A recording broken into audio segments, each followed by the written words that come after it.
ഒരു ആശ്വാസകരമായൊരു വാർത്തയിലേക്കാണ്. കഴിഞ്ഞ ദിവസം ഒരു വിദ്യാർത്ഥി ഉയർന്ന ഫീസ് അത് താങ്ങാനാവാതെ പഠനം അവസാനിപ്പിച്ചെന്ന വാർത്ത കേരള കാർഷിക സർവകലാശാലയിൽ നിന്നാണ് വന്നത്. ഇപ്പോൾ മന്ത്രി പി പ്രസാദ് ആ വിഷയത്തിൽ ഇടപെട്ടിരിക്കുകയാണ്.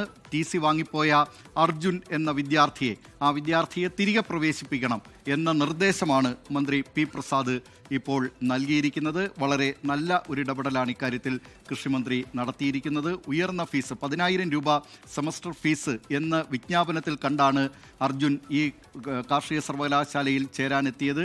പക്ഷേ ഇപ്പോൾ 50,000 രൂപ സെമസ്റ്റർ ഫീസ് എന്ന നിലയിലേക്ക് എത്തിയപ്പോൾ അത് താങ്ങാൻ കഴിയില്ല എന്നായിരുന്നു അർജുൻ കാർഷിക സർവകലാശാലയ്ക്ക് മുന്നിൽ നിന്ന് ചെയ്ത വീഡിയോയിൽ പറഞ്ഞിരുന്നത്. ഇപ്പോൾ നമുക്ക് മന്ത്രി പി പ്രസാദിൻ്റെ ആ വാക്കുകൾ കേൾക്കാം.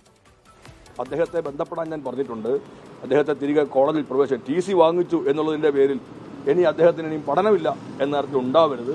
TC കൊടുത്തു, TC അദ്ദേഹം വാങ്ങിച്ചു എങ്കിലും തിരികെ കോളേജിൽ അദ്ദേഹത്തെ പ്രവേശിപ്പിക്കാനുള്ള നടപടികൾ സ്വീകരിക്കണം എന്ന് തന്നെയാണ് പറഞ്ഞിരിക്കുന്നത്. അദ്ദേഹത്തിന് ഫീസിൻ്റെ കാര്യത്തിൽ പ്രശ്നമുണ്ടാവുകയില്ല. സർവകലാശാല ഒരു ഫീസ് സ്ട്രക്ചർ മുമ്പോട്ടേക്ക് വെച്ചിരുന്നു. ആ കാര്യത്തിൽ ഞാൻ തന്നെ മുൻകൈ എടുത്തൊരു ചർച്ച നടത്തുന്നതിനിടയിലാണ് കോടതിയിലേക്ക് ഈ സംഭവം പോയത്.